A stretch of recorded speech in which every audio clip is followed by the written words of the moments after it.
Women in Green is all about empowering women to make a difference in the world by being the best that they can be. And this includes providing the tools so each and every one of us can have the most rewarding, valuable, and sustainable careers possible. So today we thought it'd be fun to do an interactive group exercise that will help you define what your perfect career might look like. We're going to be exploring a concept called the sweet spot. Now, some of you may have heard of this before, others may not. I actually found out about the concept from the president and organizer of the event, Jamie Knack, so it's fitting that I'm sharing it all with you here now. So basically, the secret to finding your career sweet spot is in the intersection of three factors: skills, value, and passion.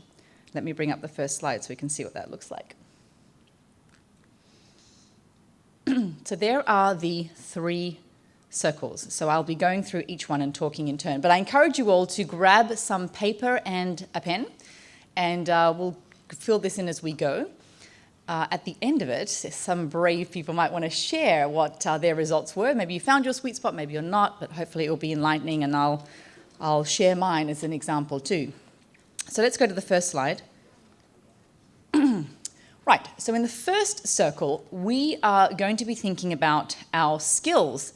Now, by skills, I mean your ability, areas that you excel, your strengths, your talents. I want you to think about what your natural gifts are and perhaps what you're trained in. So let's take a second to fill that in. Okay, I'm not going to dwell too much long on each slide. So the next slide is passion. This is the area that you love doing, that you're obsessed by, that you dream about, things that really motivate you.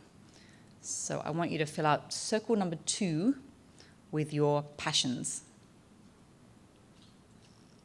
This is stuff that you read about all the time, that you like to discuss, you send links to your friends on email about, all that stuff that you believe in. Okay, now the final circle is value. So this is the area that other people will pay you for. Kind of important stuff, how the market values your skills. So this could either be somewhere that you could be self-employed or corporate employment.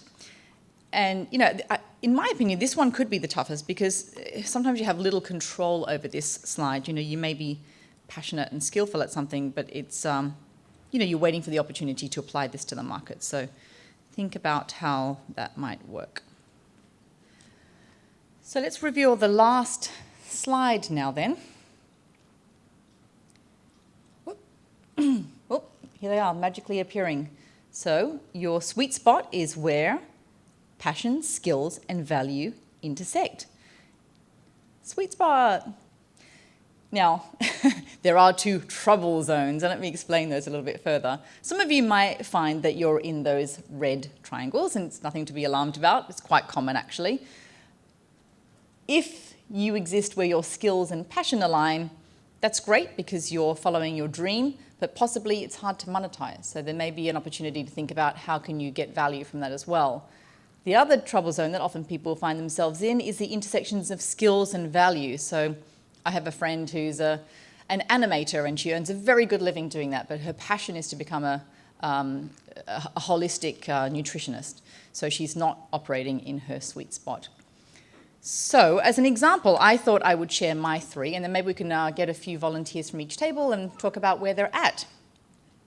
So I did this exercise, and my skills are, from a lifetime in television, presenting, hosting, and storytelling. My passions are clean tech. I'm a clean tech geek. This is all I read about and bug everyone about and tweet about. So if you follow me, sorry. So the intersection of those 2 skills. And then for me, it was like, okay, how do I monetize this? So I decided to create a business. And that was launching my platform, Future 360, which is still in startup mode, but there are encouraging signs of revenue. So I am in my sweet spot now. But I wasn't always. So let's see. Hopefully I can stay there. But I'd love to hear some of the other results, see if there's been any insights or, yes, anyone who want to share how their exercise went down. And if you're not in your sweet spot, possibly this has opened your eyes to some strategies to help you find yourself there. Hi. Hi. My name's Jen. And my skills are I work well with people, I'm passionate, I'm knowledgeable, and I'm a good leader. My passions are the environment, politics, children, changing the world, and equality.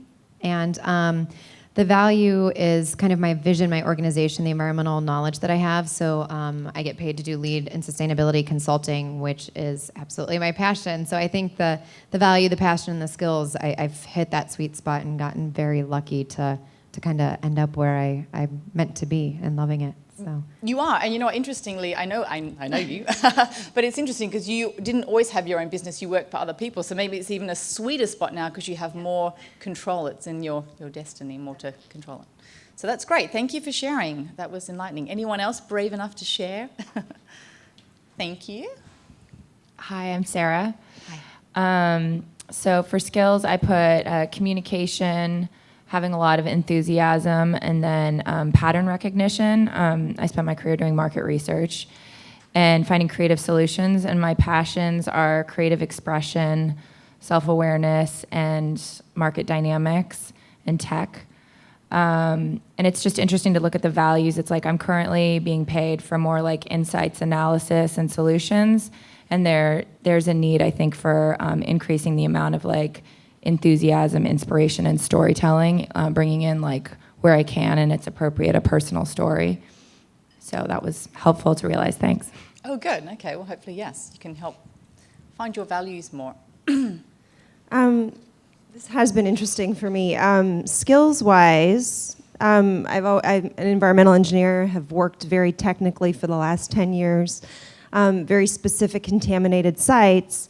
When I go over to my passion side, I noticed I'm still very much about waste reduction, have that technical base, but specifically, I, as my husband will tell you, spend way too much time on interior design and products that I love.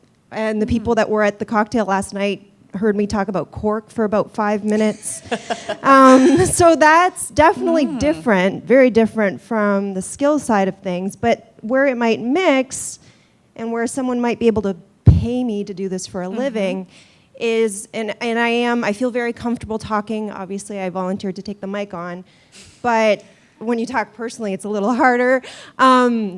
That finding some way to either promote products, which I never saw myself doing, but using the technical background that I have and then using it towards that passion, either as an advisor of materials or as a promoter of them, I think would be a neat combination. That's interesting. I mean, two things that spring to mind. You know, I don't think we all have lifelong careers anymore. You know, we often end up changing 2 or 3 times, and I think, as you say, bringing that technical background into materials and all the chemistry side that you understand so well, I think applying it to the product side would be really interesting. So follow your passion. Anyone else? It's the environmental engineering table. So my skills are going to be environmental engineering, a lot of employee engagement. It's the biggest push in our corporation right now, and a lot of the things that we do with that is communicating. Our passion, of course, is going to be environment, teams, and of course, youth environmental conferences. I really love working with those. And values, the things I get valued for, of course, the engineering part, but also my communications and my leadership with it. And a lot of the writing that we do with it. So a lot of it I get within our company, leading adult teams and training them because they learn just like children do sometimes. But I also get a lot of it outside of it when we go and speak at a lot of high school, middle school, and college youth conferences about environmental issues, maybe leading them in yoga and things like that, or then telling them about how to do an energy audit. You never think middle schoolers can do it, but they can. Great. It's encouraging to see so many people. Yes, one more. Great. At this point, I feel like I'm kind of entering my sweet spot because I've joined this new company, Stay Green. Before, I was busting my butt, going to school, learning all about plants. I'm a landscape designer, and so I was working really hard for a company and not reaping the rewards for that and just working for no income. And so now I'm at a company who does offer that value for my service, and so I feel like I'm entering that sweet spot. So My skills are my passion for plant and sustainable practices using them, and we're tearing out a lot of turf areas and putting in low water use plant material and things that are going to support our ecosystems and bring in the native wildlife that needs to be there, and completing these cycles that are so important for all of this to happen and support the earth. So I'm very grateful to be here, and thank you all so much for having me today. Thank you. Thanks for sharing. Great. Well, it looks like a lot of people are operating their sweet spot already, and I guess we're amongst an enlightened audience here, so I'm glad to hear that. But hopefully that exercise, is something that you can revisit as your passions and skills and value might change.